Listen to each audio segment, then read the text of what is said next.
You have leaders here. Someone might tell you, by the way, those are not really leaders. Those are rulers. And the Kiswahili have even a much better word. They say nyampara, foreman of somebody else's interest. Exactly. You just keep the natives in check. Exactly. Yeah.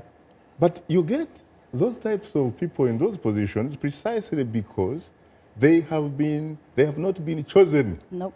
They have not been legitimately elected by their people. Absolutely. They impose themselves by the backing of their friends into those positions. Absolutely. Absolutely. How do we change that? Yeah, in fact, the Catholic bishops of Africa and Madagascar in February published a very interesting document talking about good governance and democratic transitions in Africa.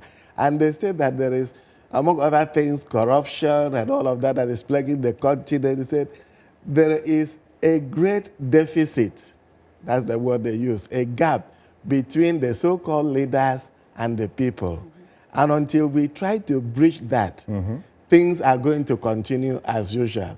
And so how do we bridge that? I think that we need to put in place, we can do it internally. We don't always have to look for big brother, big sister outside.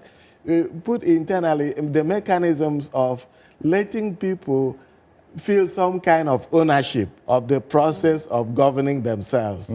As long as that goes on, if that grows, then the deficit will become narrower and narrower to the extent that people now feel they are part of government. And then you mentioned some other thing earlier about reconciliation. Let's look at what Mandela did in South Africa, or even Nigeria after the Biafra War. The one said, there is no victor, no one vanquished. Let's get together. So we need to employ those kinds of mechanisms to make sure that we rise together out of the ashes. That was General Gowon at his best. A man that was overthrown, toppled by his own army, and conceded defeat with grace.